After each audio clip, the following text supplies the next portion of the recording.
Greetings everyone and welcome to my final Baldur's Gate draft. It's a traditional draft and the next set will release Dominaria United in a few days from when this video gets published, so this will be my last Baldur's Gate draft. And I will also include at the end of this video my pack opening thing if you want to see me open over 250 packs, and also some very small very basic stats from my set completion this time, because I should be able to complete the entire set after I have opened all the packs. Alright, so the first pick is gonna be Sun's Intervention. It's an amazing 6 mana rare. You get so much value out of this thing at instant speed that it's always gonna be the pick when it's the first pick in the draft. Other interesting cards are the Jahaira. I like it quite a bit, good stat wise and decent abilities, but yep, easy pick of this rare here. Then I get a Rasad, which is good. I will take it over the other options, I think. So this is a temporary removal, but if you get to specialize this, it will be, either this thing gets a death trigger or the mono white version just makes the creature you exiled into a pretty harmless thing. So if you get to actually use 5 mana for this ability, then it doesn't even matter that much if if Rasad dies. It's going to be the pick here because, well, I'm gonna be happy to pick any white cards after picking this very strong rare. There's also the Hippogriff, which is still good despite it getting slightly worse. When there was the rebalancing, this Tears Blessing, the adventure part of the card, used to cost only 1 white. Now it's 2, but it's still a decent card, which would be also my pick if the Rasad wasn't here. And okay, now I think I'm gonna take the Blessed Hippogriff now. I don't have to commit to any other color yet. I will definitely want to play white thanks to my first couple of picks here, so let's take the Hippogriff. It's the best white card and the fraying line isn't really very good in limited, at least, so I don't think it's very good in constructed either, but yep, easy pick there. Now I still have 2 options for white cards. Am I going to take one of them or or something else? I guess the Dawnbringer Cleric is a 2-drop, which I don't have yet, but then again it's pick 4 in the entire draft, so I will have time to find 2-drops. None of these cards is particularly exciting. It is a best of 3 draft, so this is also a nice sideboard card when you want to get rid of some enchantments. You don't have to main deck this thing. I'm not sure if this blinking thing is really what I want to be doing. The other color cards are playable but nothing exciting. I'll just cut the white to make sure that white would be open in pack 2 as well.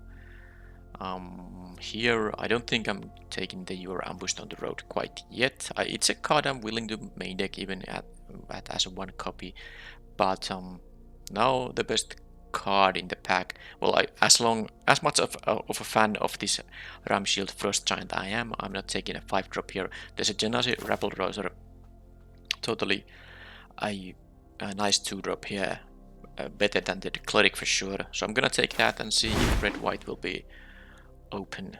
The archetype got a little bit worse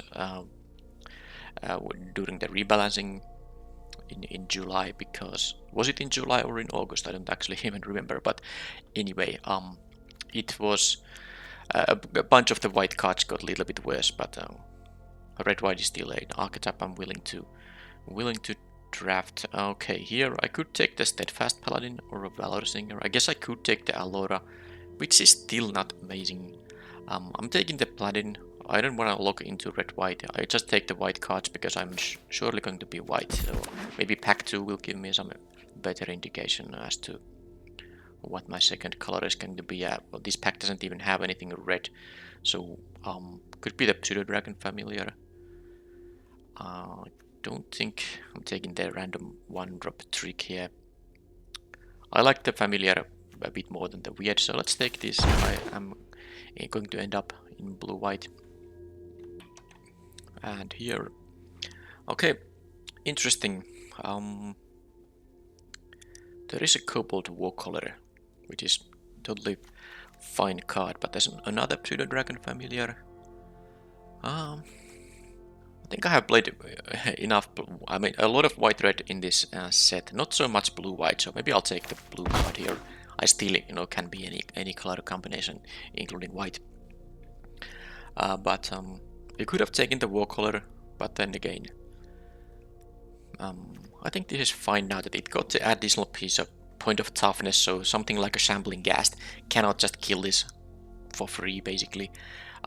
So it's not an amazing card, but it's still a, I mean, it was a pick 8, so it's not supposed to be a very strong card at that stage in a draft. Alright, so undersimplify, 2-mana counterspell, sure. And here, okay, and now I get these red cards, multiple red cards. I could take the Guardian Naga for sideboard, but I guess I'll keep, you know, options open to still be red-white, and the Fire Beetles is fine when you try to be an aggressive deck, and Valor Singer is actually, you know, better than fine. It's, I think, quite a desirable 3-drop, so I'm happy to have that. So now I could be either of those color combinations. Here, the two-handed axe hasn't really impressed me much at all. I think I still take it. It's more interesting than the other options. And the blue-white deck doesn't really, you know, benefit from the 2-3 that much. Let's take this one. It's a sideboard card though. So even though the 2-3 thing that can untap stuff, it's pretty good in something like blue-green. It's not so great in blue-white because you don't really care about ramping up that much. Alright, so here I think it's a pretty easy Patriarch's Humiliation. A very nice removal spell, mana efficient. As mana efficient as it can be. The Wild Mage isn't even actually that great. A 6-mana 2/7, definitely not an impressive stat line for a rare creature that doesn't have like any kind of an evasive ability.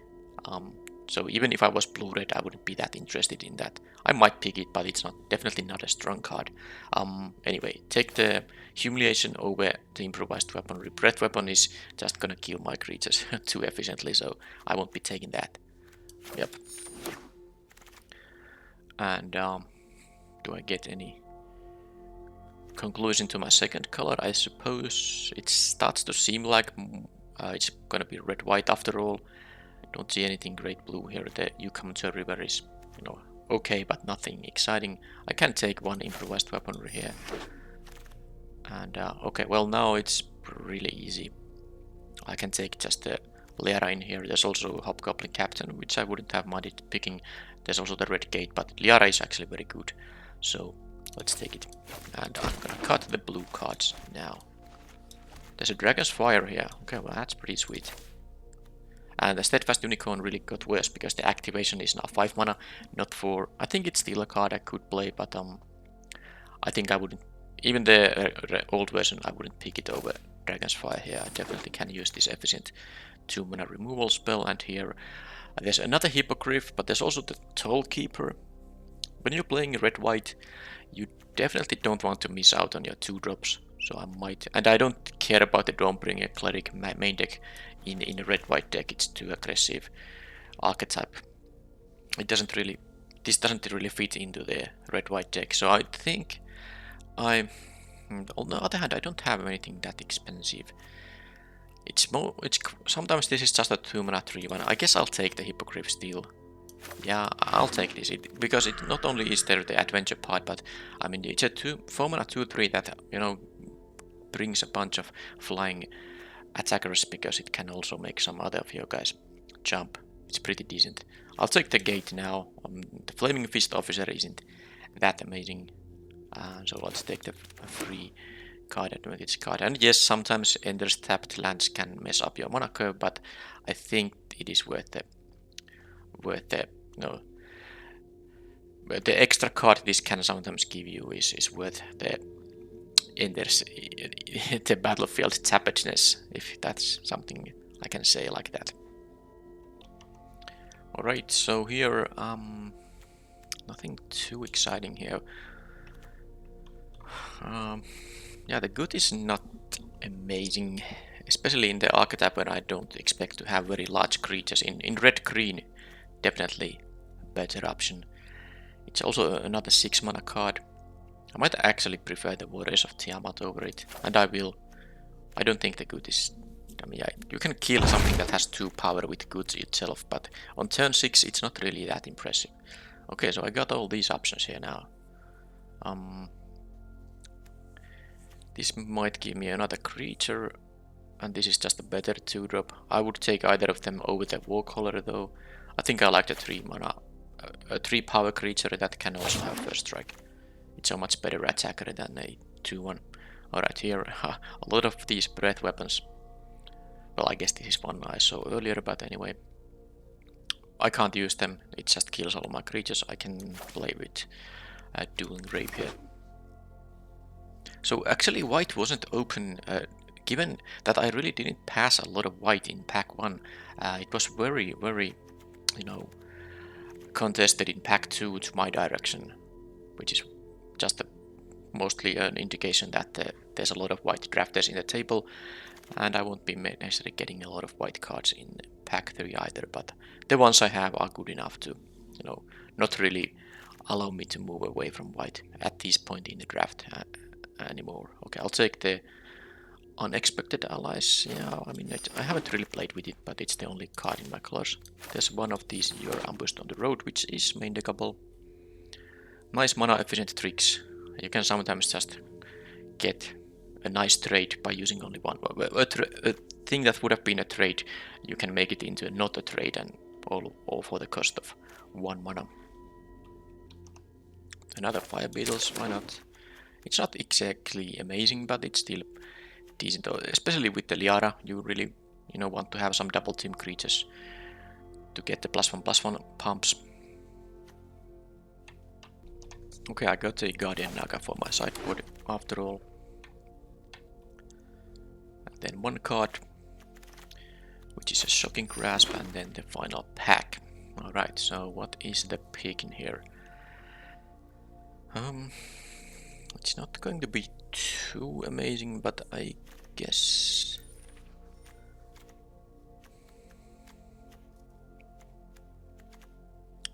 that is 4 2-mana creatures. Not sure if I'm gonna play the axe in the main deck, but anyway, I'm just figuring out if I should be picking a 2-mana creature or something a bit heavier hitter like the Dragonbone Immolator, which is an option. I guess it's between the Hobgoblin Captain and the Immolator, and I guess I'd rather just make sure I have enough to drop, so let's do that. Fiend/Lulu, another gate which is not, you know, in consideration here. There's also a Priest of Ancient Lore, some playables. Yeah, I could take multiple cards out of this pack. I think the best card for me though is the Lulu. Very nice to give something else flying, and yeah, that's pretty much it. Let's take the Lulu over the equipment and the Priest, which I think are the next options I would consider. Guiding Bolt, very nice sideboard card. I don't like to main deck it because not every deck will have, you know, creatures with high power values. So this is a very good sideboard card because when it's good, it is really nice. Is there anything else I should have? I think Portable Hole is a little bit more main deckable. Every deck should have, you know, cheap creatures. But do I care about it? Fireball. I think I'll take the good sideboard card. I'm not going to run out of playables. I will have enough playables, so definitely I can focus on picking stuff for my sideboard, and I can take another Hobgoblin Captain. Now I will be a little bit weak on effects, for effects that do something easily against 1 toughness creatures like Shambling Ghast, but I guess I just have to live with that. Alright, so I could take the Valiant Farewell. Don't mind it, but I guess I'll just take another gate. I just too much value, I think. Alright, so now do I really want to play a Steadfast Unicorn? I don't have a lot of 5-mana plays here, so I guess I can could use the ability still once I've hit 5th land. And Improvised Weaponry is like okay, but I don't necessarily want to run multiples of them. Okay, I'm gonna try the Unicorn here now. And here I have a young red dragon which nowadays can block. I won't be taking the Ranger Squadron. I have 1 6-mana card. I think I can use the flyer here. don't need third beetles here. Yeah, let's take the flyer. Valiant Farewell and still a rabble rouser. I guess I'll just take the rabble rouser. It's quite decent. And here, sideboard options. Another copy of Dawnbringer Cleric. I don't think I need 2 of them. I can take the Earth Cult Elemental. It's actually a main deckable card too. 6 mana, 6/6. Let's pick it for now and let's decide when I'm building the deck that what exactly I want to use. I can take the Paladin here for sure. I'm going to have enough 2-drops. Alright, so I can take the Fireball. I actually will be playing this main deck. I like it as a one-off. So now the Stalwart doesn't have a lot of, I don't think a lot of, synergy, so I should just take the Cloak of the Bat for sideboard. Can be useful. Okay, there is a Valiant Farewell too. Interesting. I got a lot of, decent cards among the last, 6 or so picks.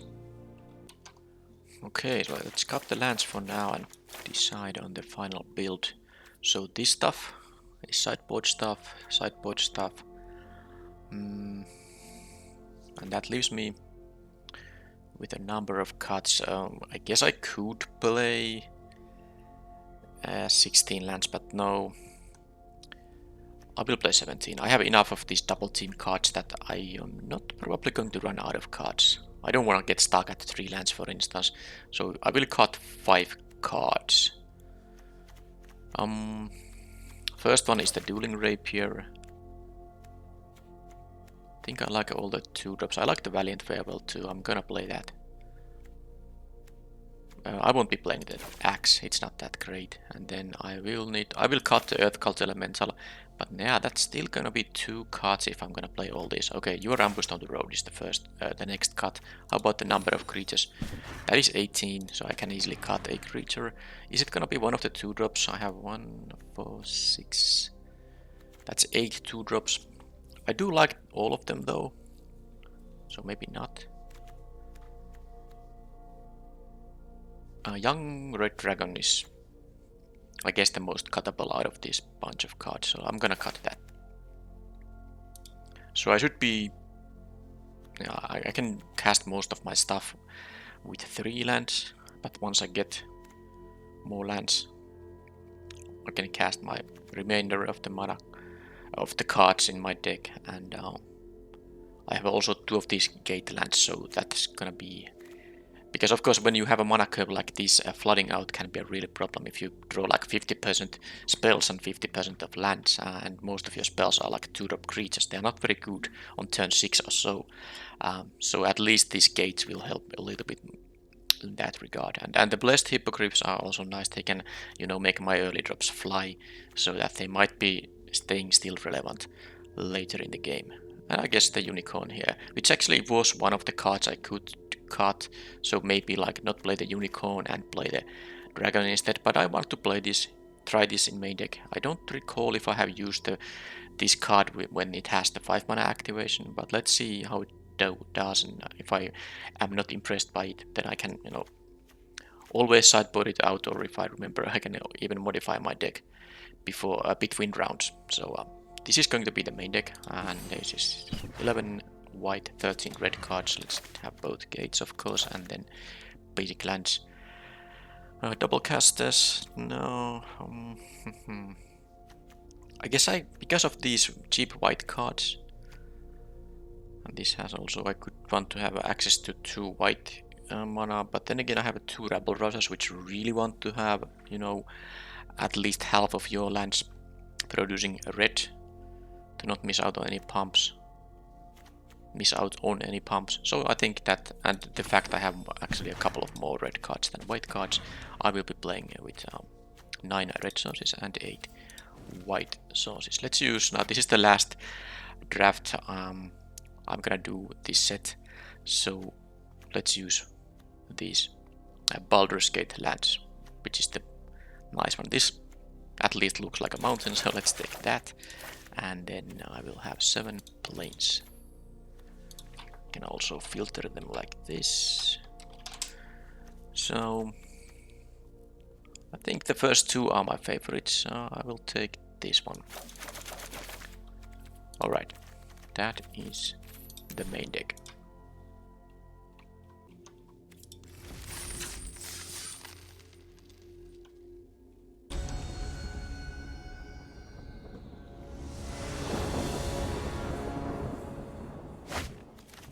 Okay, a fine hand. I don't have one of my 8 2-drops, but I have a little bit too. Yeah, I have. You don't really have the luxury of mulliganing most hands with spells and lands limited. If I had like only 4 drops here, yeah, maybe then I would mulligan, but I think I'm good here. So they have these 2-1s, but I have a 1-3 to block. Now, of course, they can have removal on this thing, but regardless, I will get the boon, which gives my next flying. Okay, drawing 2 land. No, actually, 3 lands. I think I drew 3 lands there, back to back, after keeping this hand. Things are a little bit less ideal now. So do I even want to? Because they can actually just cast the Soldiers of the Watch and the pump will activate. This will be a 3-2 when it attacks, right? Yeah, they will control a creature with the same name, so I cannot even block the 3-2. I'm gonna have to do the Rasad in here and get rid of the Liara. Hope to get to 5 mana so I can specialize this into either the Radiant Monk, which will make the Liara into a 1-1 with no abilities, or the red version, which is at least going to give me 3 1-1s, but so... Okay, that is actually interesting, because they use the Minimus Containment on this, but you know, the ability of this Rasad is that as long as this, you know, object remains on the battlefield, the creature will stay locked, so I'm just never gonna use the Treasure now. That's actually quite funny that they chose that. I'm not sure if they were aware of that, what will happen there. There's no way I'm gonna use this Treasure because they will get the Liara back. They will have to destroy the Treasure themselves. Okay, so they can get rid of this, but I will actually be able to kill it with the Fireball. I'm gonna go to... I could kill these Soldiers of the Watch, but I don't really know if that's necessary. It is not necessary. Although, I'm gonna take 2 now, then they will play this one. Okay, I think I will just to be mana efficient, because I will take some number of damage, especially if I'm gonna... Oh, but then again, I didn't realize that I will get the 1-3 back. Okay, how do I do it? They didn't even play this 2-1 here. Why not? Why did they not play it?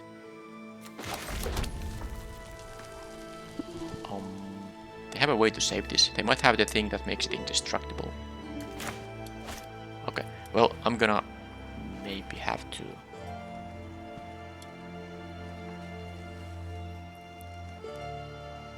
Because if they have that... First of all, if I let them untap, they might just specialize this and then I might... It becomes a 4-4 with some nasty. Yeah, I think I have to try to kill it. I don't think they're gonna specialize into open mana. That would be great if they specialize it now. I can just respawn and that's the entire turn. It costs 5 mana to specialize, they have to discard a card. Well, we'll see. The next creature that doesn't have flying will get flying, so the Fire Beetles currently. If they just attack without doing anything pre-combat, I'll take a 2. Okay, well, this is just amazing. I mean, this is just game over now, basically. Well, it's not basically... It is not game over, but this is just a huge tempo swing here. So, they even discarded this Rabble-Rouser. Instead of the Soldiers of the Watch, they wanted to have the red version instead. But anyway, now everything is quite great, because I could even specialize this already, because I don't really have use. Well, if I want to use the Dragon's Fire... Let's see, this one gives me life, and this one... Okay, that's better, but I need to have some other flyers, but I guess I'm gonna still do it now. It's gonna be a 2-4, it's slightly harder to kill, and then I'll play the Fire Beetles. I have some other specialized. Oh, this actually is kind of wasted. Oh, they just conceded there. I had 2 of these trigger, you know, these boons active here, but of course both of them apply when I cast my next creature, so yeah, this would have gotten double flying, but that's of course redundant to have flying multiple times.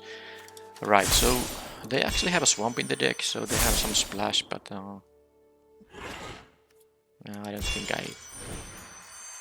will sideboard too much. I guess I could play the cleric because for two reasons. First of all, it is quite decent against the Soldiers of the Watch. 1/3 really is amazing against the 2/1, and then it also gets rid of the Minimus containment. So maybe I'll do that. And I won't be playing the Steadfast Unicorn. The matchup doesn't seem like one which needs it. So the cleric will be here. And what's this? There's some kind of sound bug going on, I guess. Yeah, this. Am I gonna have to listen to this? I don't know if you hear it, but there's some. This effect somehow is. I can hear it all the time. But oh well. Maybe it goes away once we go to the next match. Any reason to do other kind of sideboarding? You're ambushed on the road. Okay. No, it. Okay.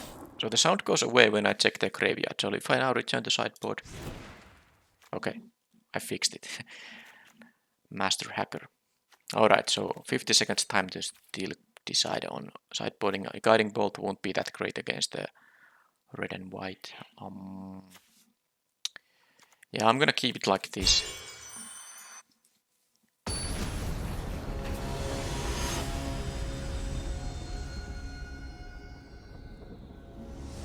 Did I hear it on the background? It sounds still, not sure. Okay, I'm gonna keep this for sure. They mulliganed. They mulliganed and they're also playing 45 cards, by the way.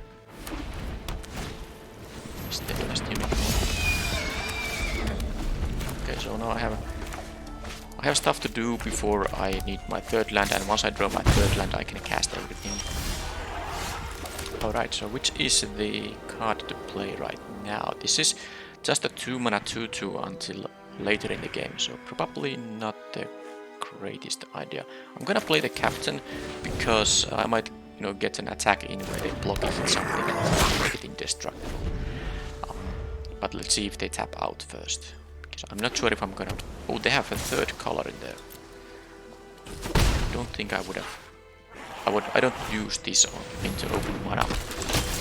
Okay, so I feel like they are not going to block, but it's fine because I have a 1/3 to block this thing. But if they are going to block, I can use the Hippogriff in that case. I got a land, and this doesn't even matter that it's a tap land because I wanted to play the 1/3 against the Soldiers of the Watch. And now, because this does cost 5 mana, they don't have the threat of activation yet. They have an imprisonment though. Okay, they get more of these Soldiers of the Watch. Well, I have a bunch of 1/3s here, and this is also a 3 toughness creature, so. But they actually will have the threat of activation from the Steadfast Unicorn if they have a land drop. So, how do I do it?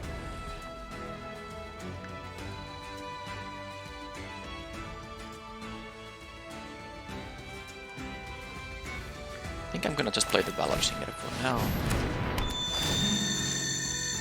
And I'm going to block with the captain here. I have a decent hand if I just get to cast everything.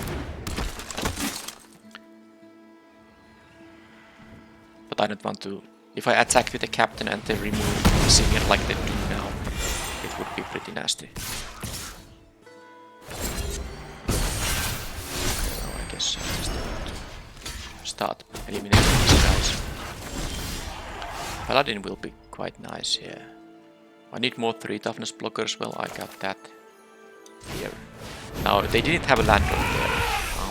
If they have a land drop now, I'm gonna have to take the attack because I can't block the soldiers. Okay, no land drop there. That will get an extra point of power though. Ah, they have something now. Well, I guess I'll see now. Valiant Farewell, I guess. Also works. Well, they had a very aggressive start, and of course the Sea Tower Imprisonment, eliminating one of my blockers while giving them another one of these 2/1s is pretty good, and I seem to be able to have only 1 spell per turn. They have played multiple turns with multiple spells, so that's tough. And once they draw the 5th land, this is gonna activate. I really don't want to play a 2-mana lifelinker now because I could double spell once I draw the 4th land, but if I play the Rasad now,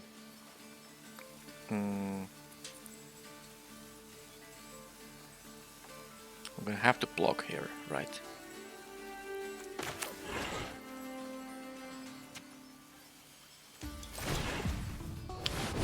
Guess that's gonna do that.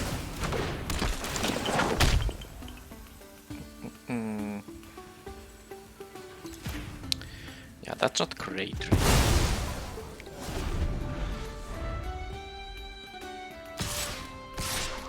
Okay, I'll have to block it. If I can now draw an untapped land, I guess I will. I guess I could have actually. I think at least I should have exiled the 2-1 so I can trade with the 3-1, but that was a mistake. Alright, I don't get to draw anything. Well, I have to play the lifelink now. I mean, am I just dead? This has first strike.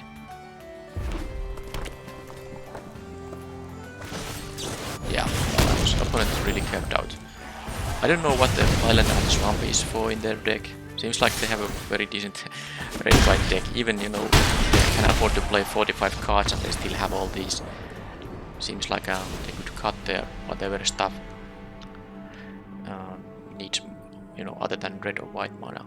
So that's I need to just have defensive creatures, but then again, I have, as you can see, my deck is mostly just early drops. So I guess the Warriors of Tiamat is not so great against that archetype. 2 toughness, 5 drop, not really great. So I'm going to have something else. Maybe, yeah, the Euro Ambushed on the Road might just be what I need here. Could be useful against the Enthusiasm. Yep, let's play that. And that's the deck.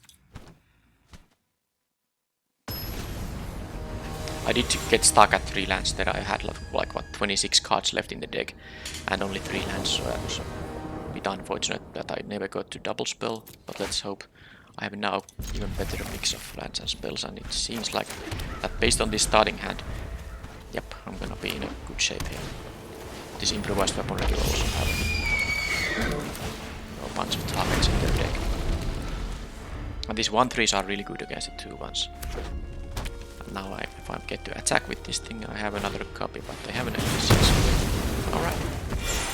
So be it. Do I want to kill that thing or no? I'm gonna just play this.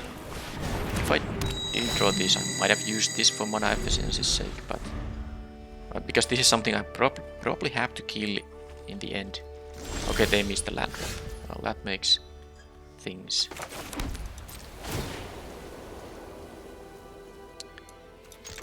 a lot easier. Let's see if they have the, you know, the kill spell that deals 5. Yes, they do.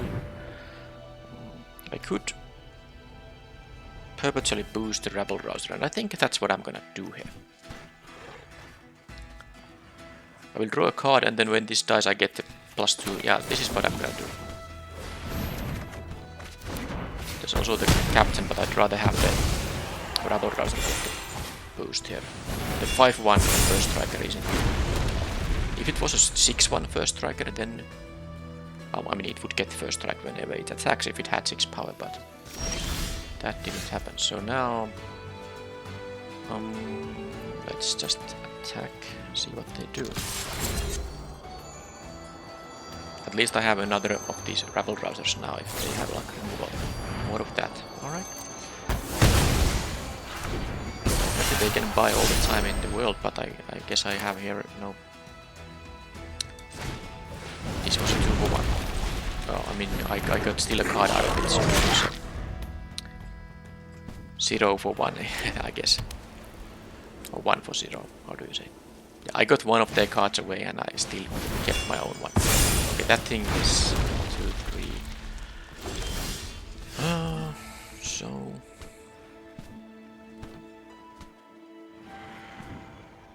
guess it's time to get rid of the Unicorn. I could get rid of the Rabble Rouser as well. Do I want them to get another copy of them?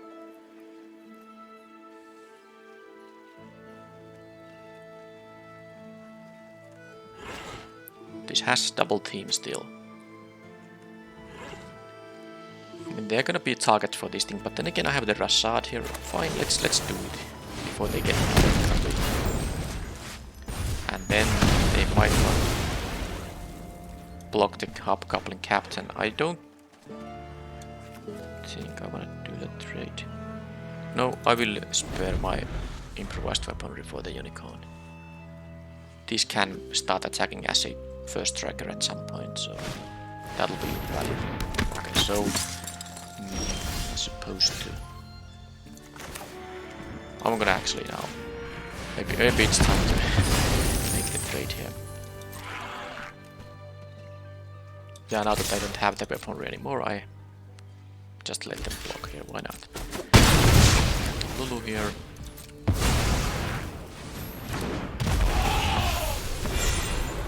I have this gate here I can use. But of course, because they have actually had a pretty decent... No, they have drawn these 3 lands and still they're at 17 life because they have had all this cheap interaction. Actually, 3 of the 2 mana spells have killed my creatures. But now I can just... How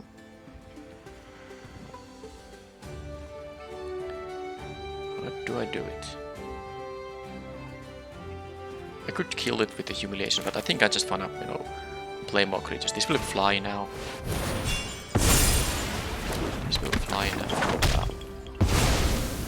I'm also just going to pump this. I don't plan on using the humiliation. So now they really need to have more removal. Maybe if they have infinite removal.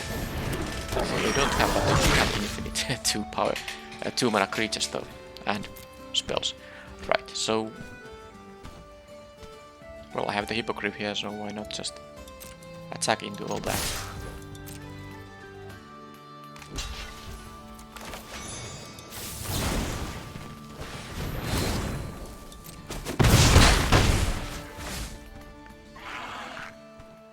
Nope, not gonna use any of that. Now, they ran out of things to do, and or at least they don't have enough to answer my flyers here. Okay, that was an interesting match. The game 2 was opponent just, you know, came out blazing out the gates, and I guess I was stuck at 3 lands. I couldn't double spell there ever, so that was why they got enough pressure that I couldn't even deploy my hand in that game.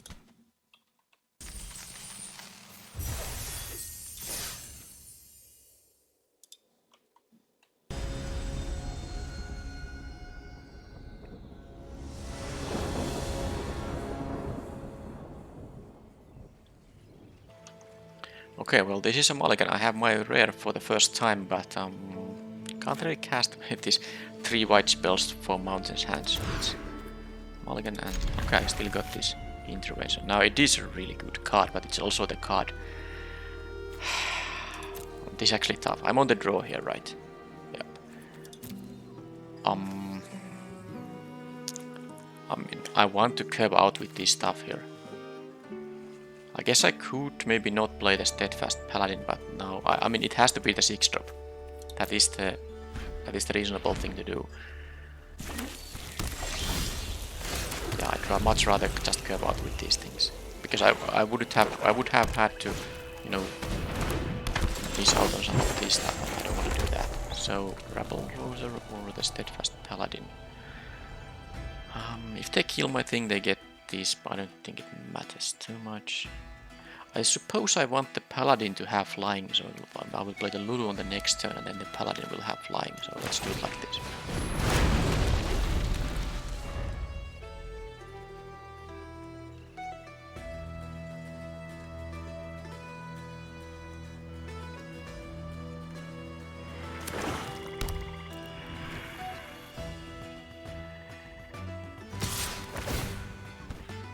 Do they want to pay 2 to get this guy through?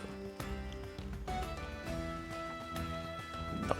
No, I'm not gonna give them a free trigger here. No, I suppose.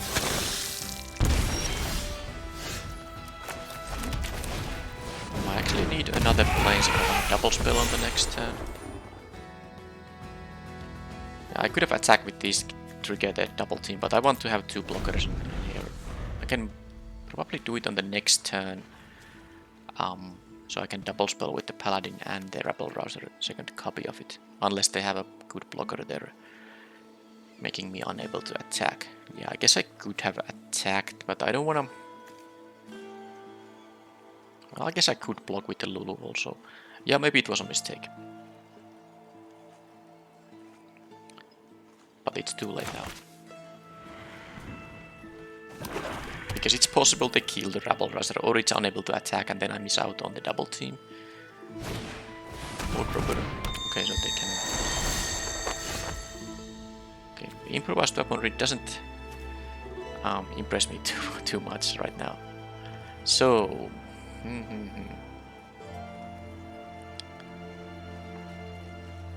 mean, I guess I can finish off whatever they have with the improvised weapon. But I mean, they're gonna block the Rabble Rouser with something, right?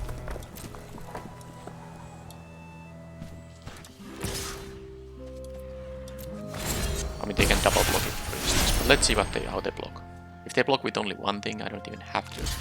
But yeah, that. Now, I guess I can just pump twice. I don't want to give them... Yeah, I have only one blocker in that case though. Because I could play the improvised weaponry and then use the remaining the treasure to play like the steadfast paladin here, for instance.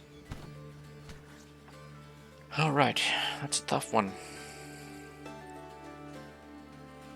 I could, you know, use 4 mana to kill one of those guys or try to kill one of those guys.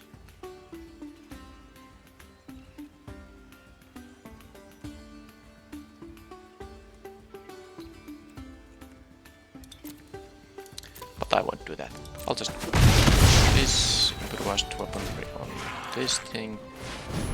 And they have a counter spell. Oh, if they have a counter spell, I don't even get the treasure here. Oh, jeez. Alright, that was messed up. Couldn't even double spell.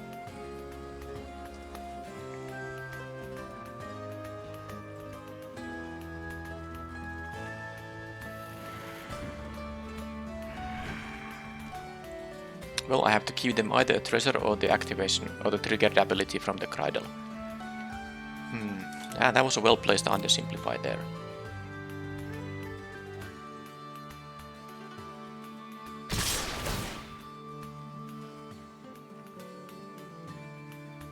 Don't think they... Well, unless they really want to have a treasure, they shouldn't even make anything unblockable. Costing 2 mana. Okay, so are they gonna pay the 2? Yes, they are, so they definitely want to have the treasure there. Alright. Maybe they have a splash or something, or they just have like a 6-drop in their hand. And speaking of which, my 6-drop is here, which is sad, because now, of course, I would be close to casting it. Now... one of these will fly, and it's gonna be the Steadfast Paladin, so let's make it fly. And then I guess I will have the Rabble Rouser, and then how about the attacks now? I don't think it's worth attacking with 1. I might specialize these. I have now 2 flyers, so I might get some of these. It's gonna be either a red or white specialization. Assuming it's gonna be alive here.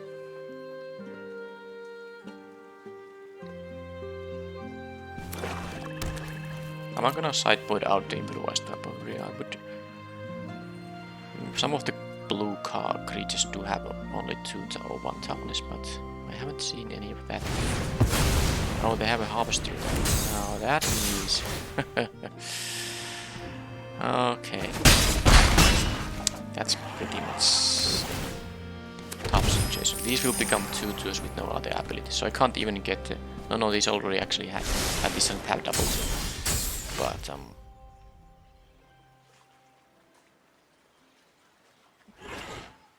I guess I'll play this. Rasad needs to...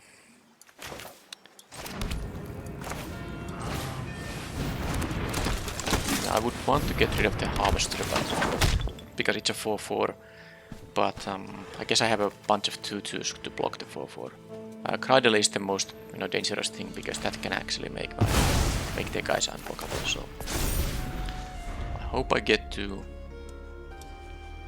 maybe specialize the Rasad into white version to make this into a 1/1 without abilities.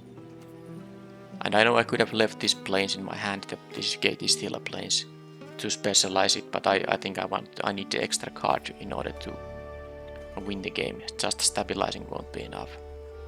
So I will just draw a let's say a regular plains or stuff like that. But I guess if they have a removal right now for the Rasad, then I need to find a removal for the Cradle, because they can just, with the life total situation, they can just they can obviously, you know, raise me quite easily, even though I have more creatures. I will lose all my flyers. All my flyers will be lost, and they can still attack like that, so they're gonna have something nasty. Well, I just do this, whatever trick they have, let them have it. Because I'm in so much, you know, behind here that I can't just I can't play around things. I'm gonna lose those things anyway. And that was actually the best outcome for me. They didn't even get to kill the Rasad yet.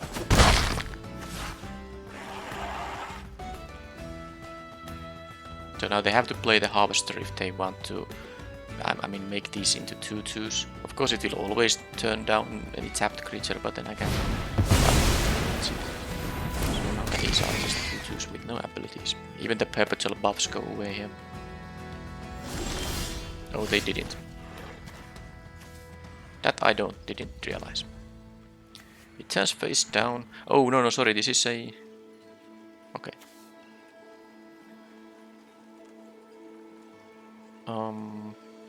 Oh, it doesn't say they lose abilities. They only lose the abilities. Okay, because this got the perpetual buff.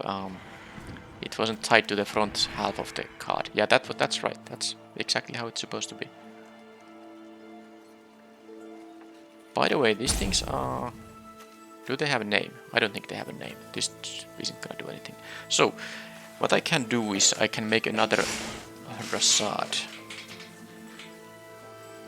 Non-token creature gets double team. How does it interact with these face down things? I don't actually know. Should I try it? I can only activate it once though. I need to make it. No, I don't actually know. It's time to maybe just make a 4/4 for myself, is it? What's the red version is only with 3 1/1s, right? I guess I'm gonna use the gate instead. Yep, these don't get the pump because these have no name, so that's why they don't share a name with anything. But I can attack with the 2/2 flyer. Right, so I'm going to... I would prefer to turn this into the white version, so... Guess I'll just use the gate. Guess I could have actually used it. Well, I don't know. If I get something like a steadfast unicorn, I might even want to use it to specialize. Because I could have used this and then play something if I had a 1 or 2 mana card.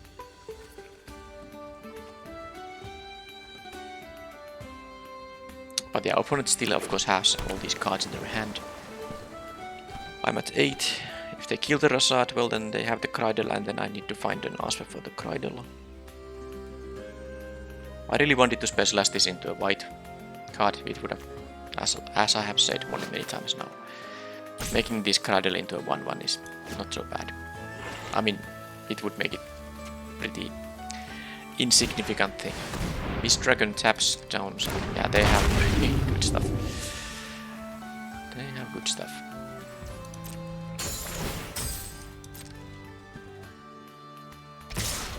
So they are willing to trade. First, let's do this.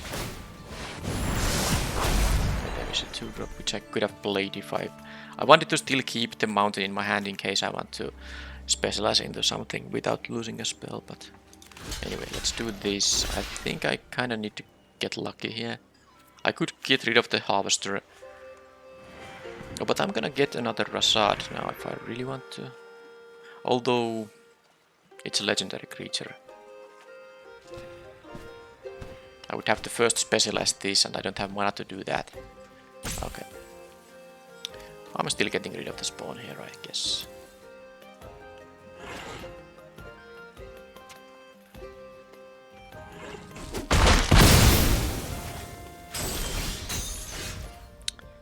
No help. can jump block here, I can specialize this, but it doesn't help. Well, I guess I'll just specialize this thing.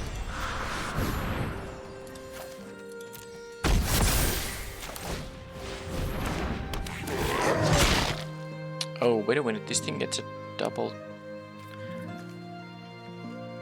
Not even sure if it works the way I wanted it to work. Because if I now give this guy double team, I will get the backside, don't I? Conjure a copy. Oh, I don't actually even know. I don't think I get the front side of the Rasad if I give this thing double team. None of that matters anyway. Okay. But it was a pretty rough match. I mean, not match, but a game. I think the turn when they were able to counterspell my thing, not allowing me to double spell, and then followed by the Harvester, which made my board pretty bad. That was the. I mean, I was behind like all the time there, I guess. So what kind of an interaction they have? Yeah, I don't really see anything that dies to 2 damage, so let's get rid of the improvised weaponry at least. So what do I want to have here? The flyer is annoying. Do I need a 6/6 here? I don't think. Guess I could have a dueling rapier, maybe. 2-handed axe. Now. Let's try the rapier. They had those 3 toughness creatures. I might need the additional pump to actually go through. I could maybe use the Cloak of the Bat as well, but then again I need blockers against their stuff that, well, I saw 2 things, Cridle and 1/3, that I want to keep blocking. But I'm gonna use the Dueling Rapier here now, see how it goes. Will I get to cast my 6-mana thing, the first pick in the draft? I guess there is 1 match left after this no matter what, so I will have options to steal it. Seed. Okay, well, this is only 2 lands, but 3 2-mana spells, both colors here. So it should be fine-ish. Do I want to just trigger the double team ASAP? I know the 3/1 is dealing more damage, but I guess I want to trigger the double team because I have the Liara in my hand, so I can use that. Next turn I can play the Fire Beetles.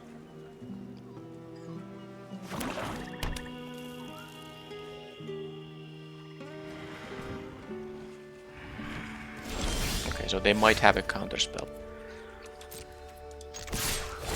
And now that, yeah, I guess I'm going to let them counter the Rabble Rouser.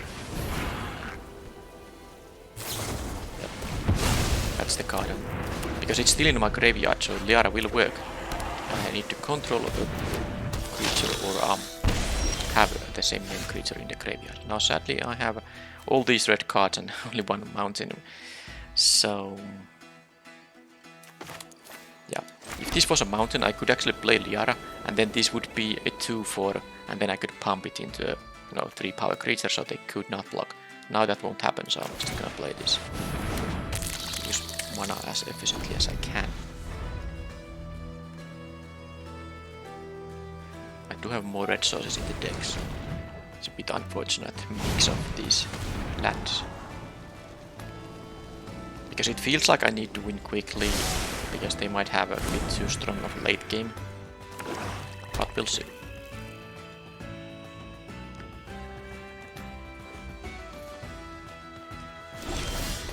Okay, second mountain is absolutely fantastic. Now do I want to have access to Fireball? Don't think that's necessary. I'm gonna play Liara here. Yep, let's see if they might have another Undesimplify here. It feels like they might have that. Or it could be the Bouncing Serpents as well. Regardless, I'm gonna just attack now. Yeah, they are having a stop in my main phase, so that's probably going to be the Bounce Serpent. Yep, that's right. But now the Rabble Rouser will be a 2/4, and then I can attack with it, because it can be pumped once more, they can't really block. And then I can play the Baldur again. That was fine. I have 2 Hobgoblin captains, so they will be affected by Liara as well.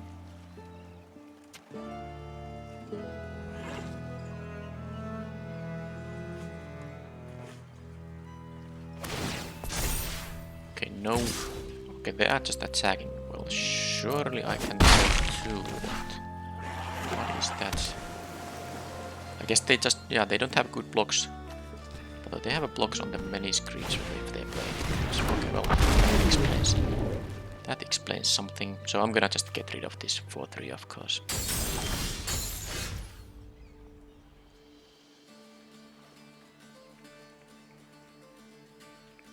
Yeah, let's do it. We both take 2.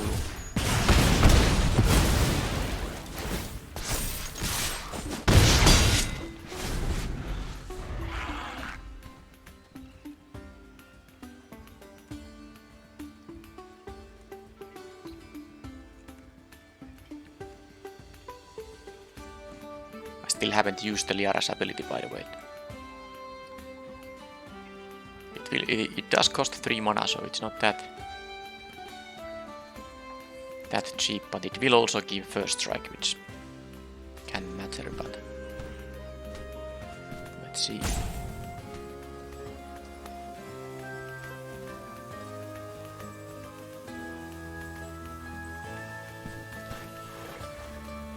Yeah, I haven't actually seen anything with 2 toughness or 1 toughness, so definitely keeping the improvised weaponry in my sideboard. And they still keep attacking with the spawn. They will have 2 blockers for the fire beetles or a way to deal with it. Oh, they have.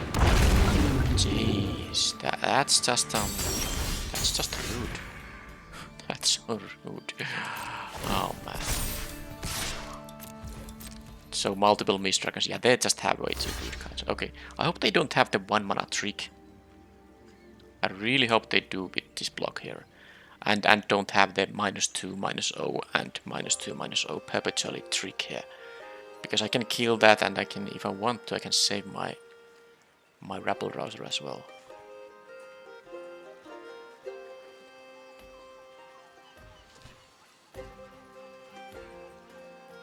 Okay, they are thinking about the block here. Don't they want to have access to a 4-power flyer? I would assume they do. So yeah, that's that. And then I would play the. Well, definitely I will do exactly that. Play Lulu, and then have a 3/1 flyer to block the Mist Dragon. I can do that. Once I lose this Hobgoblin captain, it goes to my graveyard, and then the Liara will affect the remaining Hobgoblin captain still if the game ever goes, you know, that far that it's gonna happen. They will have the 6/6 which can't be blocked if they can combine it with non-creatures, and I am only at 12 here. I can make Lulu gain me a little bit of life, but we'll see. So there's the 6/6. And they can choose to attack, and I will block with the captain for sure.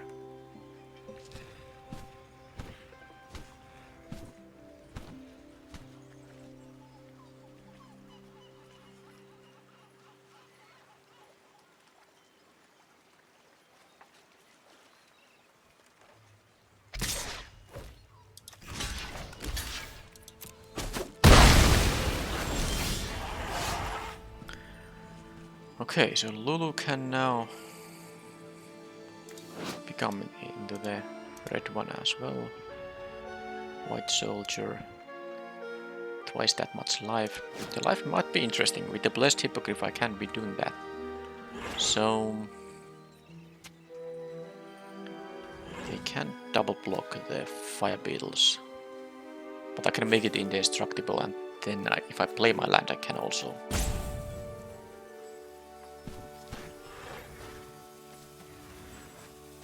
play the hippogriff afterwards. I would want to have the double team happen though.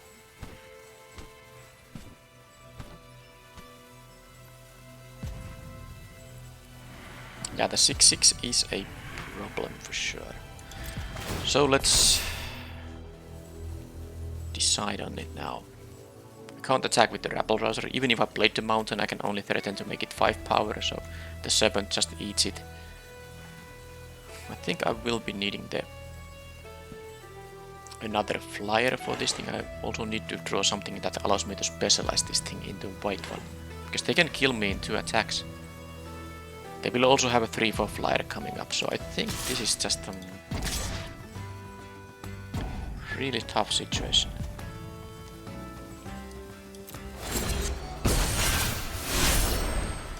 Maybe I needed to give Lulu, you know, the double team once.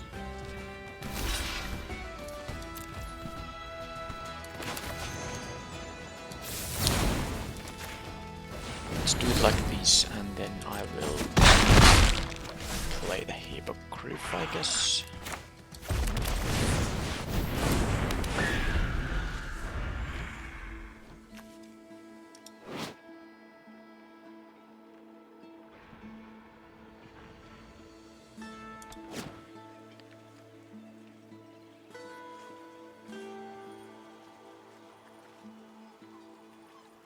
So if they play this 3/4, yeah, the problem is I don't even have a good block on this, but I guess the Rabble Rouser is gonna jump it if it's not unblockable, I mean.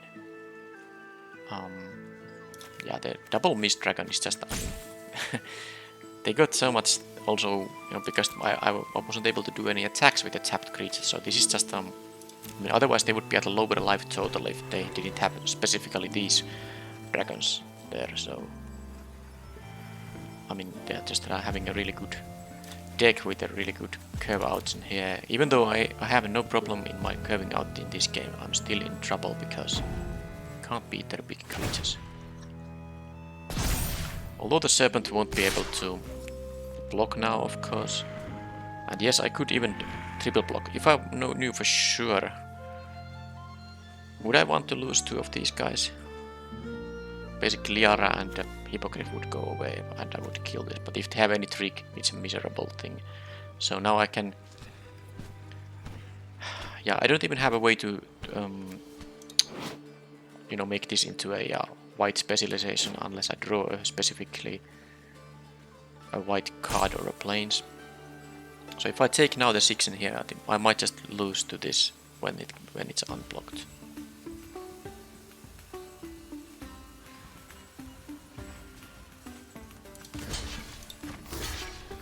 Okay, I will play like this now.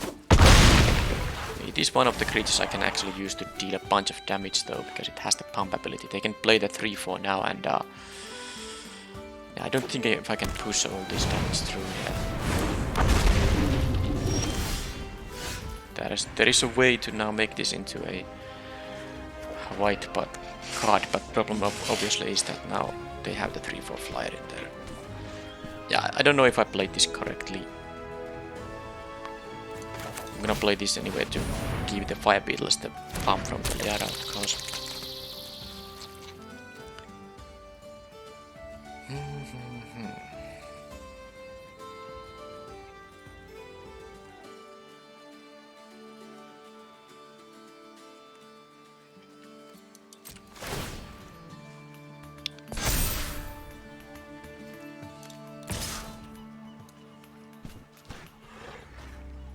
This will just trade with the Vampire Spawn.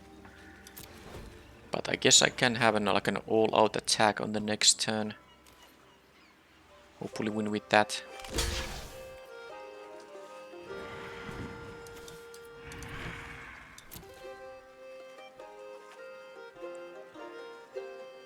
If they have an interaction here still, that's gonna be a little tough.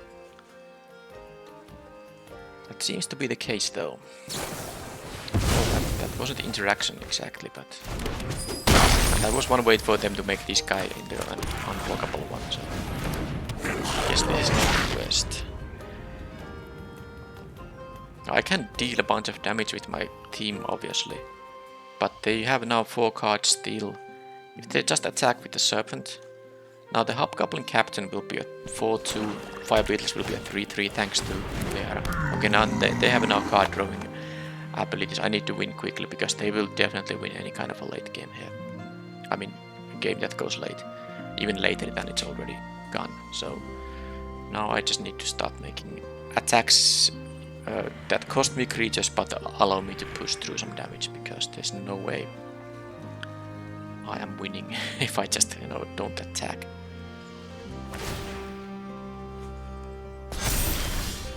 Another Hippogriff does help quite a bunch. I could play it pre-combat to make this into a 3-4, but I'd rather keep the trick available, so let's just attack with... how many guys? Everything, I guess.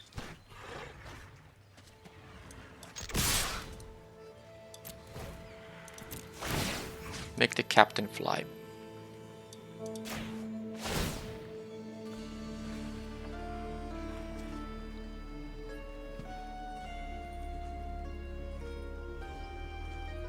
They can draw 2 cards because they have the treasure for 8 mana. But I'm not dying on their next attack. That's the good news. That's why I can afford to do this. The Hippogriff was probably one of the best draws I could have had here. Now it's all about if they have interaction, or is the only reason they have, you know, these priority stops because they do have this activation up. So it's possible their hand doesn't contain any cards they can use on my turn. In which case I will be dealing some number of damage. They are not gonna block the Menace guy because that would require 2. And I don't think they're gonna jump block the Hobgoblin Captain either. So they will take 7 and then they will block the remaining guys. Oh, they are blocking the Menace guy. Okay. And then I'm gonna lose my Hippogriff or the Fire Beetles. Because I can save only one of them, of course.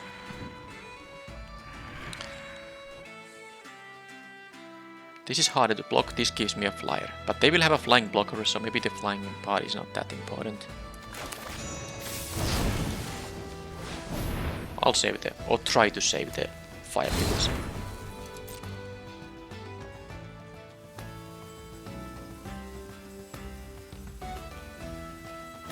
Okay, then that was the only thing they had. They had the activation, so now they will go to...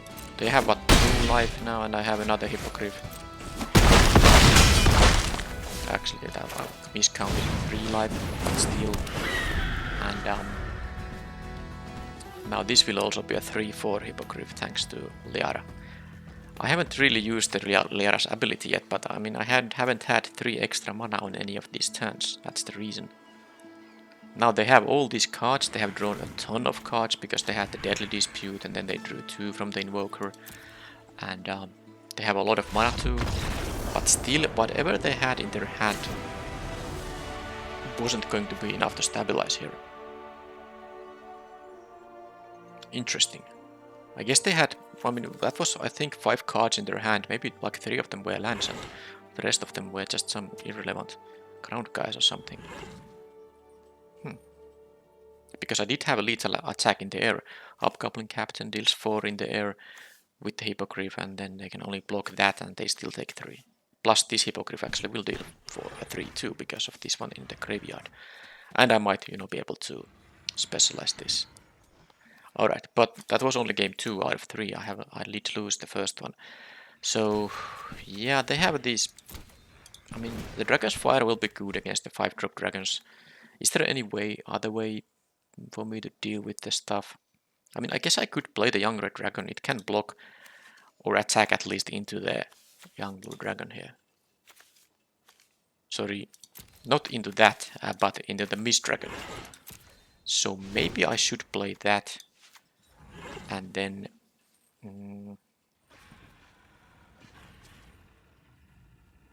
cut something that's useless. But what of these is useless? Steadfast Unicorn, do they have enough interaction for me to not be able to use that to good effect? I guess the Unicorn is a bit clumsy. So let's use the dragon here. Anything else? Oh, Guiding Bolt. Oh, did I just... Yep, I mean there are some targets for double of these things and then the Serpent.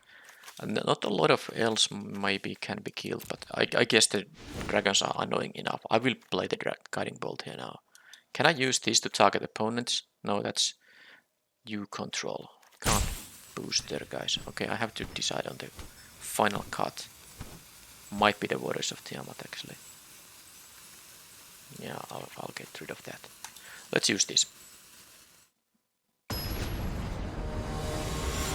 Definitely a challenging match here because card quality from the opponent is quite nice. Okay, no lander. They mulligan, I mulligan. That's fair. And then this is a keep, but what is the card I won't be having? I definitely want to have my 2-drop. Oh, but all of these are so good. Oh man. I mean, I might even... No, can I cut the mountain here? Or maybe even the tapped mountain, but no. I think I will keep my gates. Valor Singer is actually quite decent. Opponent kept 6, so will I, but now this is a tough one. This would be such a nice 7-card hand, but I have to lose some of this.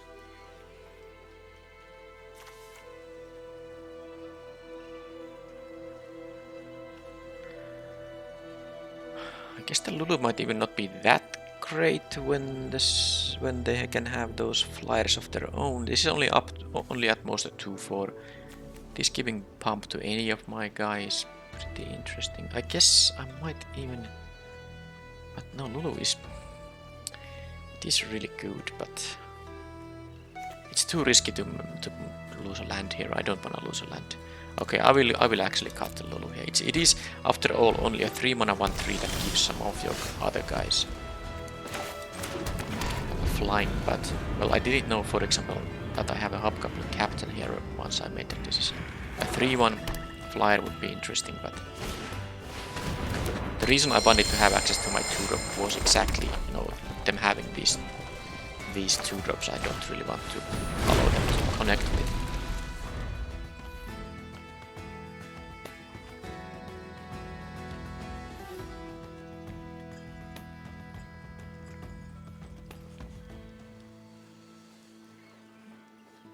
How about time situation? Okay, both have... I have 15 minutes, they have 13 minutes. I guess it's gonna be enough. Unless they are using time a lot, like now. So they have multiple options for this turn, because they have been thinking for it quite a bit now. Thinking about it for quite a bit now. Yeah, you are not gonna getting a free treasure, that's just not gonna happen. I guess they thought it was worth a try. I have a feeling that they have a counter spell. They want me to attack with this thing and counter the other one, and then I don't have a blocker for that. I mean...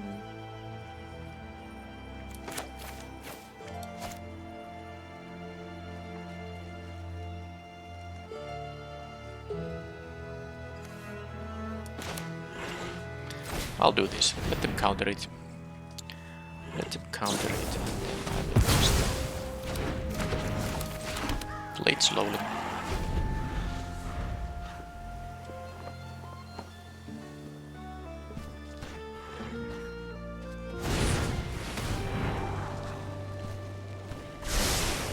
Well, I guess I can attack into a 3/4 flyer with this plus the Valor Singer, so that's something.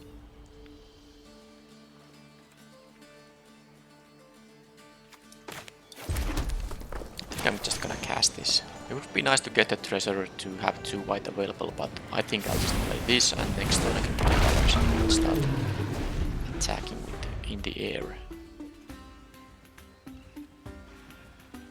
They need to hit their land drops before anything can happen.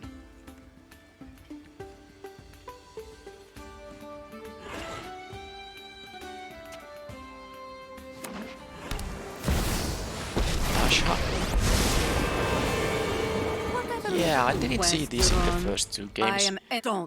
This has 1 toughness. Creature, not planeswalker. So this can't attack because it will die to the -1/-1 counter. I can kill these and attack with the Rabble Rouser. I can play Valor Singer and then kill this attack for, you know, 1 actually. Only because this will get a -1/-1 counter.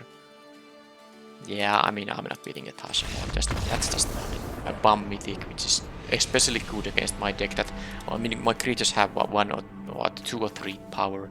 This being active, I'm never gonna be able to kill this Tasha because it will gain loyalty way too much, and they're gonna get their 3, 4, and all that. That was just there was no way I can beat this thing. Let's just go to the next game. I guess there was like some of the burn spells, but even then it has too much loyalty.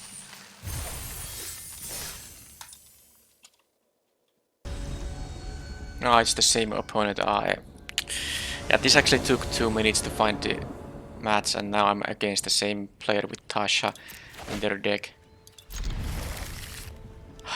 I should have realized that when you are waiting enough, I should have just, you know, go somewhere else, do something else for 15 minutes. I don't want to face this opponent again. Ah man, this is a miserable way to... Well, I mean, of course I can still win the match, but I know what they have in their deck, and I can only win with, you know, with perfect...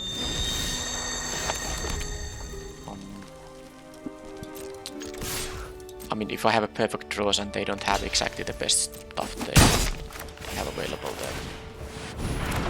But this is a good draw here. I can have a 3-1 flyer with the Lulu's trigger, and I mean, it's all about them having a Tasha or not, because 3-1s are really not good. I mean, my deck is just totally kind of scooped to a Tasha, because my creatures don't deal enough damage once they have a... I mean, the ones that survive the -1/-1 counter can't deal enough damage with the rest. So...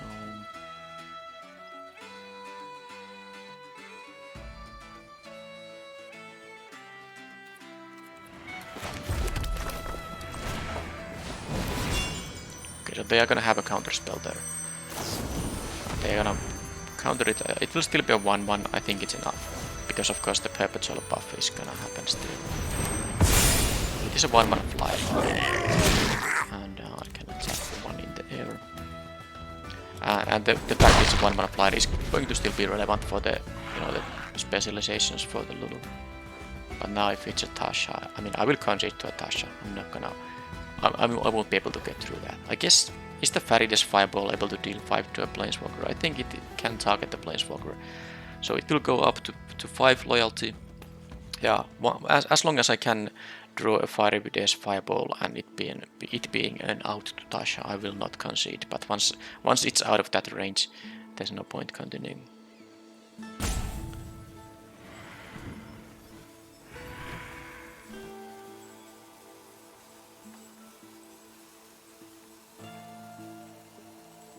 Yeah, I didn't want to play this match again. Now, I did win a game in the previous match, but all of the stuff they have is just a little bit too nasty. Alright, so I could specialize here. It doesn't do anything though. It's gonna give me a 1-1 attacking soldier, which they can just block. It's really not that useful.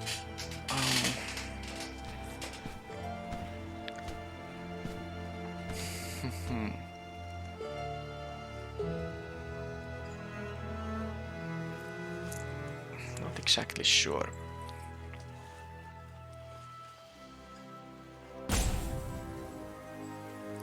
I really just want to play the Hippogriff actually. That I want to do here.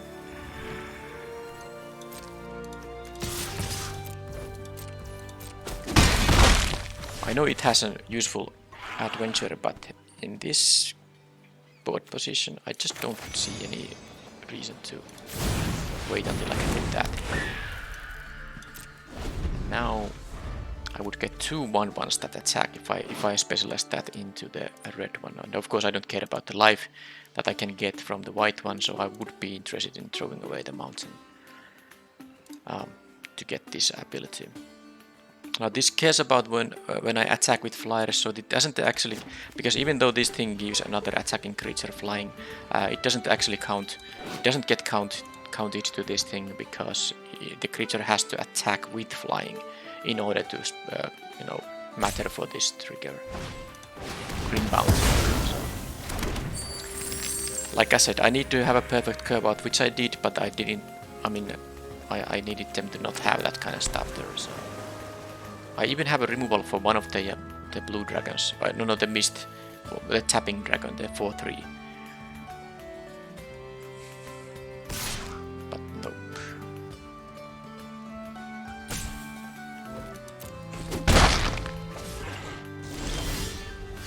Okay, so am I going to use the humiliation here?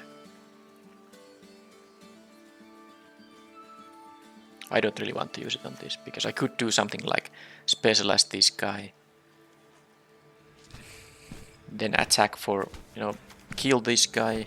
I get 1/1 attacker, it would be 2 for 6 damage against the vampire spawn, but then if they have the, you know, one of the 4/3 dragons, I need to save the humiliation for that, which means that I'm going to just now,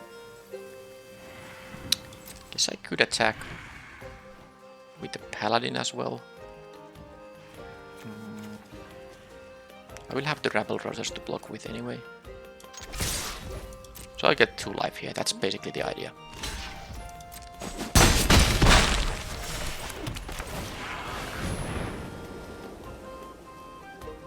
Another undersimplify seems to be the case. I will pay for that.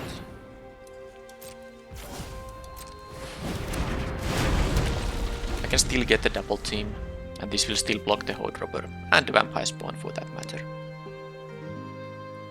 So they have played 2 undersimplifies, which were basically perpetual -2, -0, and there it is. So now I need to draw a Faridas Fireball. Need to draw a Faridas Fireball. I think that can target Planeswalkers. This doesn't. So I have no attacks here. I mean, I will get some number of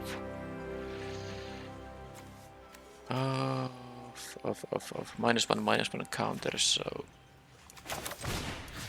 guess I'll do this and try to find a fireball then. I hope you washed your hands first. Could attack with this just to get the double team, I guess that makes some sense. I'll lose the thing, but who cares? I mean, it was a minus. It had the perpetual debuff anyway, so it doesn't really matter. But yeah, this is, I mean, I really didn't want to face this opponent, because Tasha is just going to kill my deck, just like that. Beware. I need to Faridas Fireball, that I think is the only out. Magic. 1 out of 27 odds.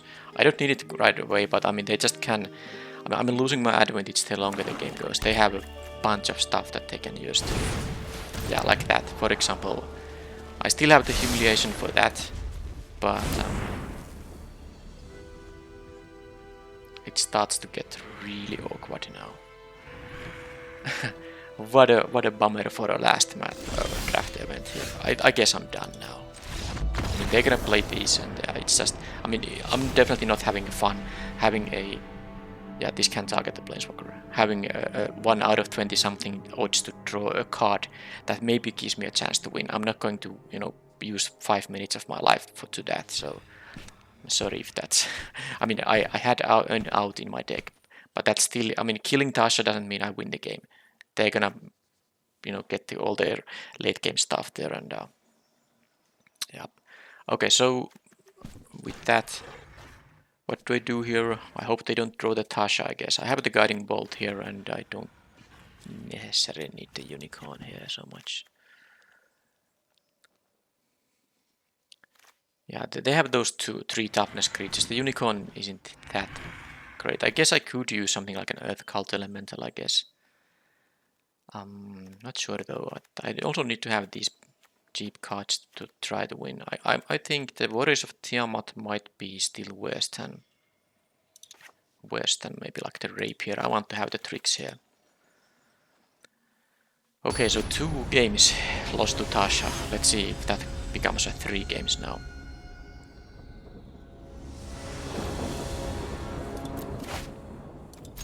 Okay, I have a decent hand, which, especially if it draws the 3rd land, you know, like in 3 or 4 draw steps, ideally in 2 of course, which did happen. I will have a good start here now. So if they are gonna have a, you know, pass here, that means they have a counter spell. Which do I want to get countered? At least I don't have to worry about it right now. So let's just have the Baldur Singer here, so we'll keep pushing damage too.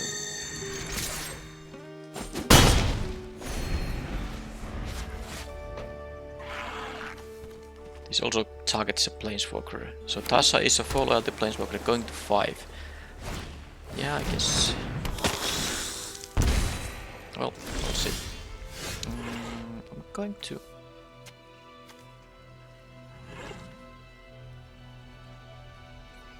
do what exactly? Attack with the Baldur Singer alone and then use the Dragon's Fire if they double block. Sounds like a plan.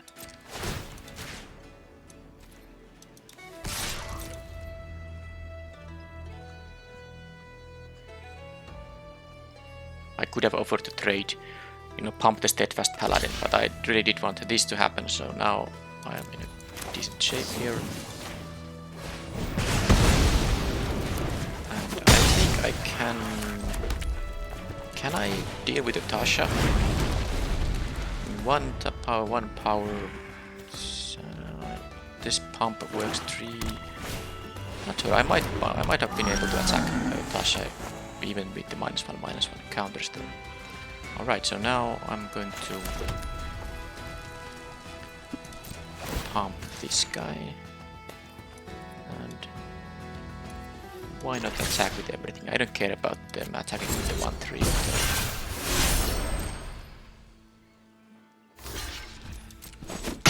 Pretty obvious they're not gonna block anything else than this, but still. So if they have a counter spell, I don't want the Fire Beetles to get... Yeah, they can counter the Rabble Rouser, but this I can at least, you know, pay for the counter spell. And this will be an O2 menace, but it will have the double team. Yeah, exactly like this. So it can trigger the double team, and of course the copied, the conjured copy won't have the -2, -0 effect in there. Oh, they make me... Okay. So all the cards I had here are also pretty good, but then again I drew a pretty good card. So they have a Demogorgon's Clutches there. Interesting. Well, let's see now. I'm gonna pump this guy and attack with everything. And I'm not going to pump the Rabble Rouser here because they might still have a counter spell. Although if they counter this thing... I mean, it's gonna... I mean, even if I pay the cost, it will be an O2. So I guess I'm gonna deal the extra point of damage here.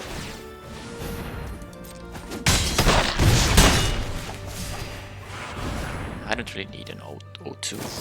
Yeah, be my guest. Now they have one card in their hand only. No Tasha yet. Okay, Hippogriff is good.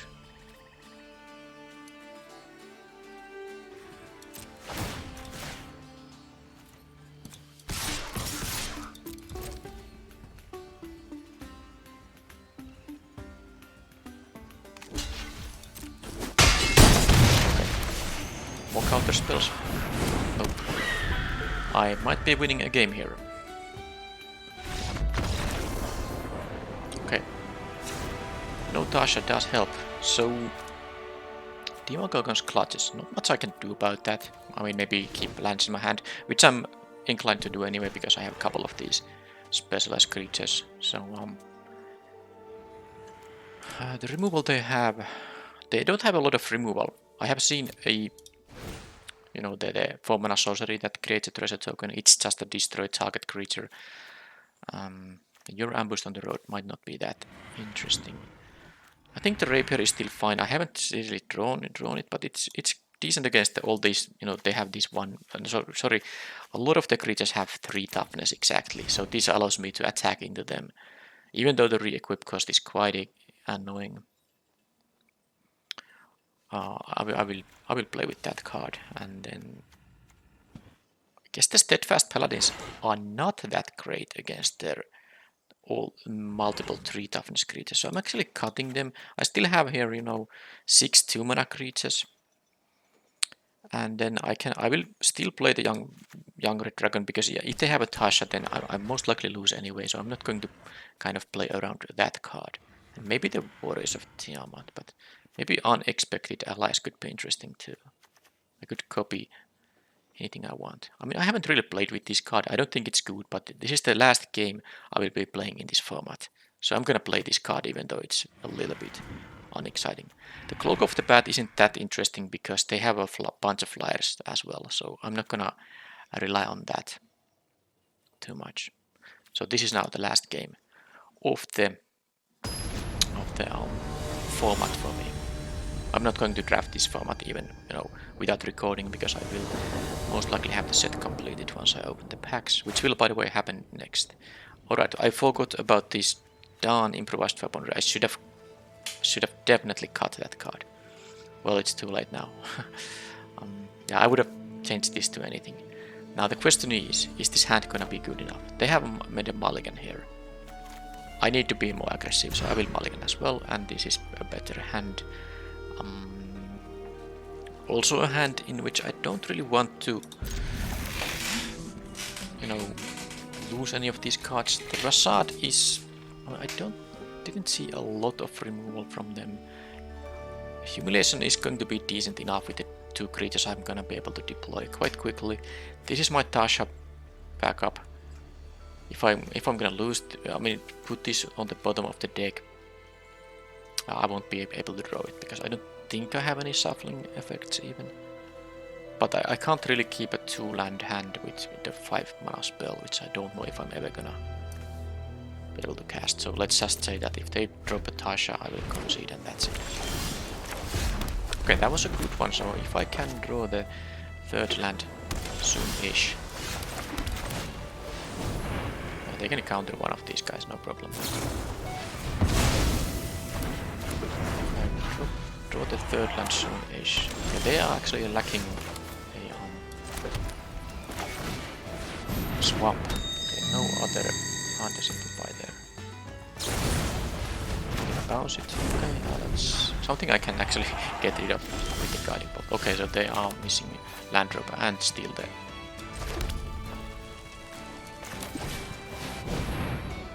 Oh, did they draw the counter spell right now? This is annoying. I should have played the upcoming captain, I guess. Well, maybe not that much. So, well, they are gonna eventually draw a swamp. My hand doesn't really do too much. I have a 3-power creature, so that's what's going on for me. I didn't want to play this just for fun. I'm gonna exile something with it.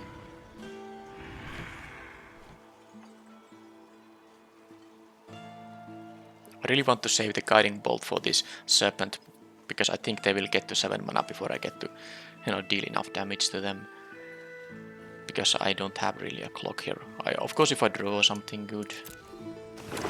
Okay, well, there's the swamp. First question: if they have a Tasha, I'm gonna concede right away, because the way to deal with Tasha is here on the bottom of my deck.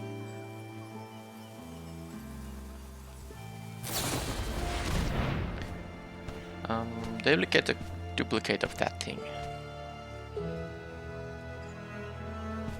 That they do, I guess I'll get into the Rasad and play a 3. Yeah. Let's do that, and then that's a way to, specialize the Rasad without using an actual spell for that. This will be also a 4/4 after the specialization. Nice bone, sure. They have one card I don't know about. There's a good chance it's not Tasha. Of course, that doesn't mean they can't draw it. So let's specialize.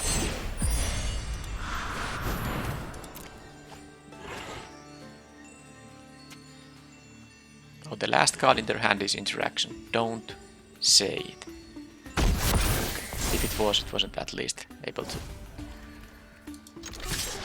do anything nasty there. So point is now that, of course, if this Rasad dies, they will get a 1/1 with no abilities. Now I don't mind if they have a land.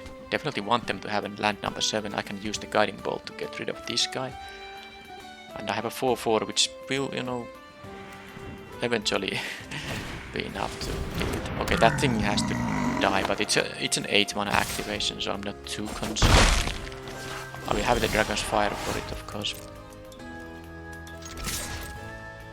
I wish I drew, I mean, the next land I draw, I wish it was the, you know, gate of my own. Alright, so they have something there, deadly dispute. Nothing I can do about that. I will get to scry 2 with this Guiding Bolt. This is a creature or planeswalker. I can get rid of Tasha combined. Okay, are they gonna play the 7 drop? Yep, they are. Signing Baldur. Get to scry any nonsense away. I'm gonna play the Lulu.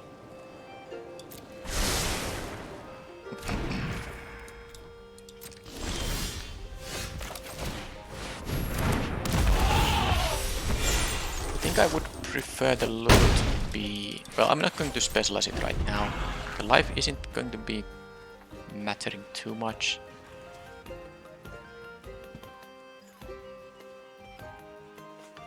I would prefer to have the red specialization, but of course I don't have other flyers now, so it's all... Specialization is still gonna make this into a 2-4. But, let's see. Blue Dragon, Sky and draw. Yep, that's good.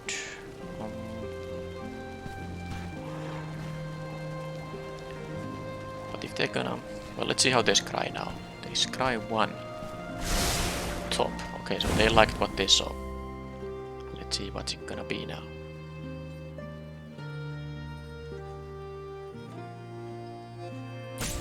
Yeah, I definitely need now spells here. I won't be able to push through with all this. Vampire Spawn is fine. Does mean I have to use the Dragon's Fire on one of them, I guess. Especially now that I drew.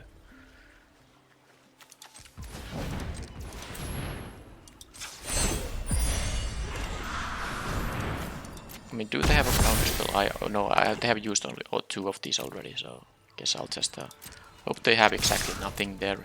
And I can use the Dragon's Fire.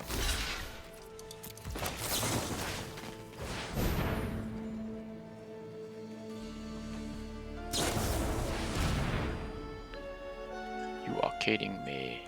A 3rd undersimplify there. Okay, that's it. I'm not gonna beat them with the 2-4. They are actually winning the race now. One of these will die. I guess with the humiliation I can kill the other one, but they have the 3-4 flyer coming up. And they have a gate here. So yeah, they just... I mean, I didn't expect a 3rd undersimplify there. So why didn't I play this? That's a good question. I somehow thought that... I mean, these are my only 2 specialization creatures also. I didn't play a land this turn. I certainly did not. Oh, so I actually, for no reason, left the planes in my hand, and I could have paid for this thing in that case. Wow. Not sure if they would have double blocked in that case, but then again they would have taken 6 down to 10. I go to 8. Yeah. Okay, so yep, I didn't expect them to have a 3rd undersimplify, but even with that. I definitely should have played the planes, because there was no reason to leave a planes in my hand anymore, because I had my both specialized creatures already on the battlefield. Didn't have any more of those in the deck. I guess I could have given this like double team, but no, it doesn't even matter in that case. Alright, well, that was definitely a mistake.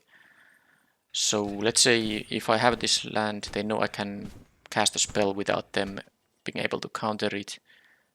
Well, I mean, both these options are good. Either they still block and I killed both of them by losing the Dragon's Fire, or they take the 6, go down to 10. I go to 8, they play this 3-4, but the 3-4 can't still block the 4-4 efficiently. So I was definitely still, you know, in the game if I didn't make that mistake. Well, anyway, that was... I was a bit tilted just to be forced to play that same player again, and I lost 2 games. In these 2 matches, I lost 2 games to one annoying planeswalker. So, but yeah, that's no excuse. I should have thought better. I mean, of course, it's possible to have 3 undersimplifies in your deck and draw them all in one game, but oh well. That was it.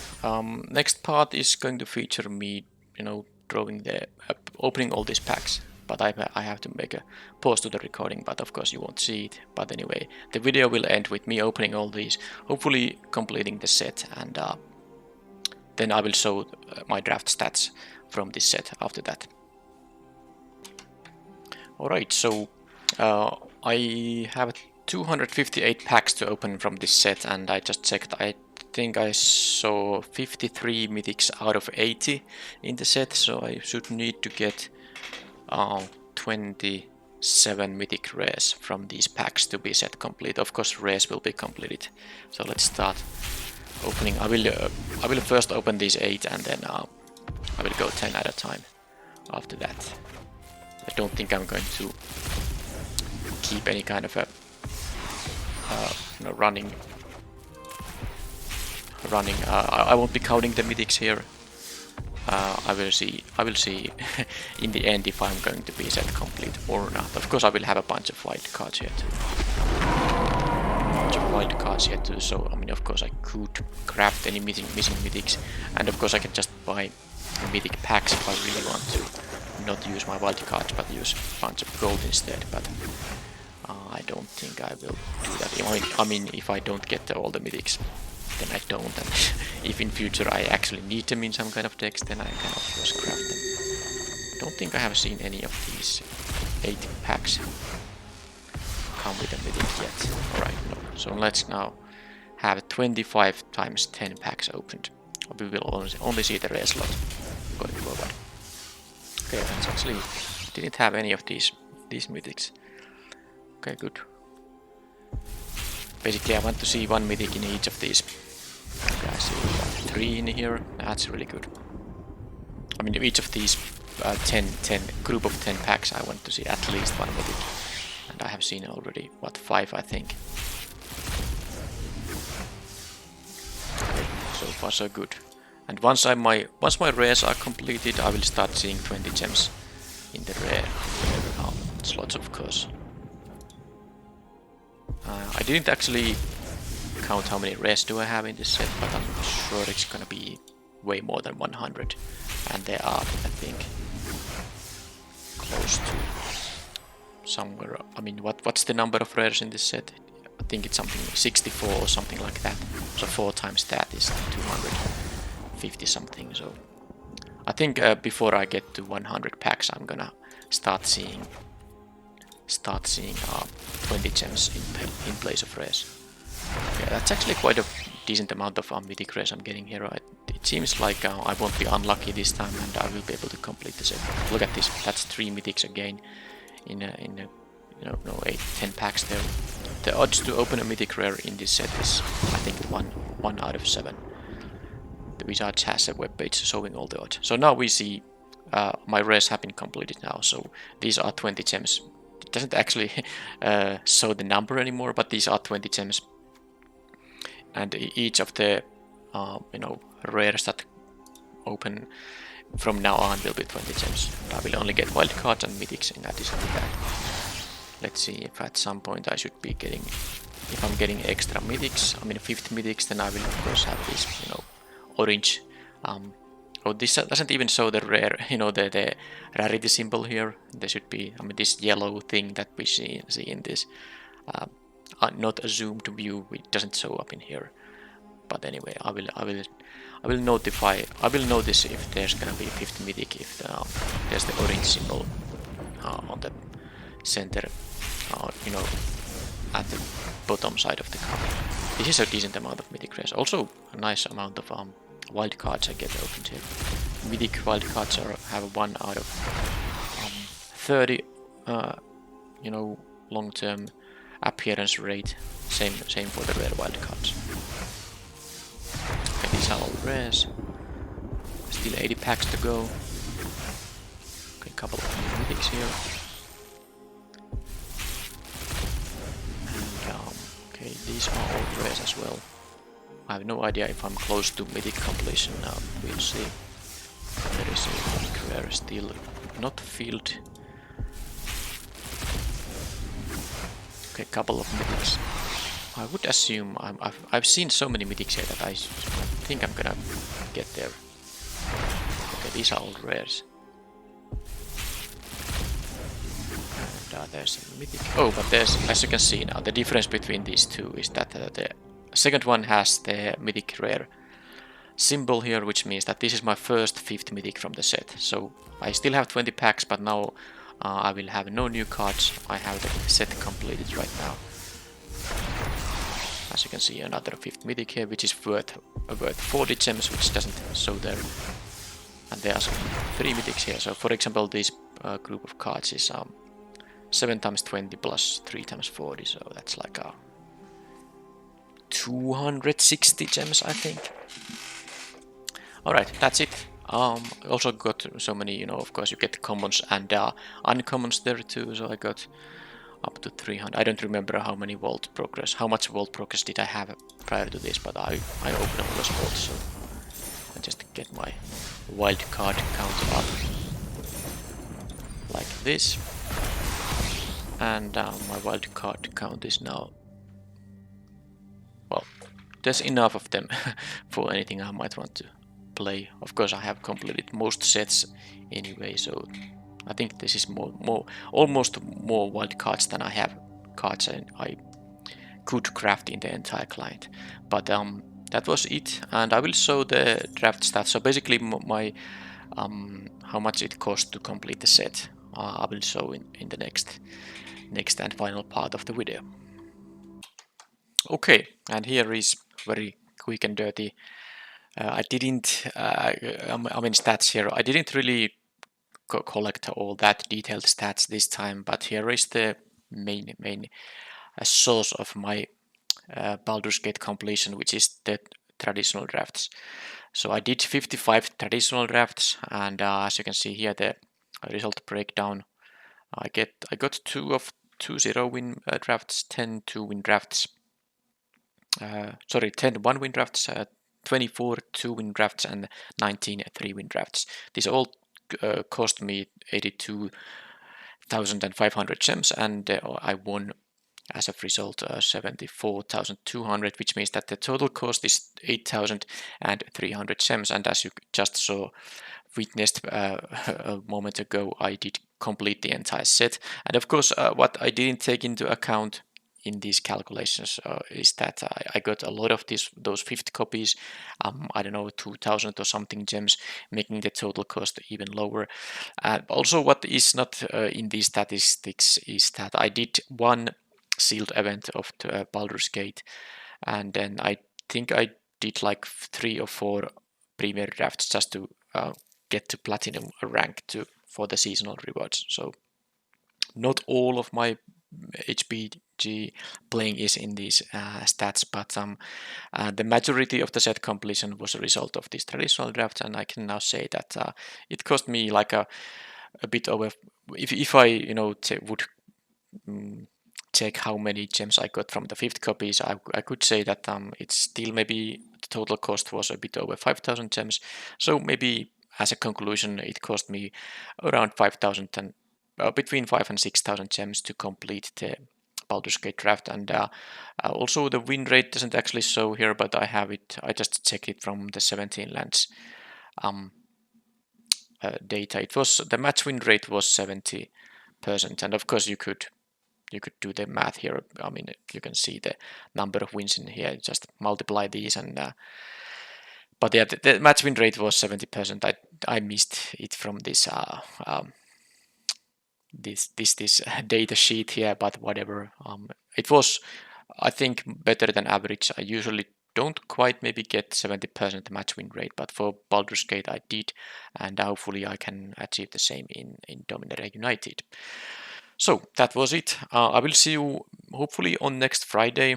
Dominaria United will release on Thursday. I live in Europe, which means that it will be evening, quite late evening in my time when I get to actually play the set, and of course it's possible there will be some trouble or problems with the patch. So it's possible I can't even record a draft on Thursday evening, and then I will be uh, having a normal workday on Friday, which means that I might not be able to have a draft up on my channel on Friday if I couldn't draft on the Thursday evening. But at least, hopefully, I will get a Dominaria United draft sometime before the next week ends. So I will see you then. Thank you for watching, and bye bye.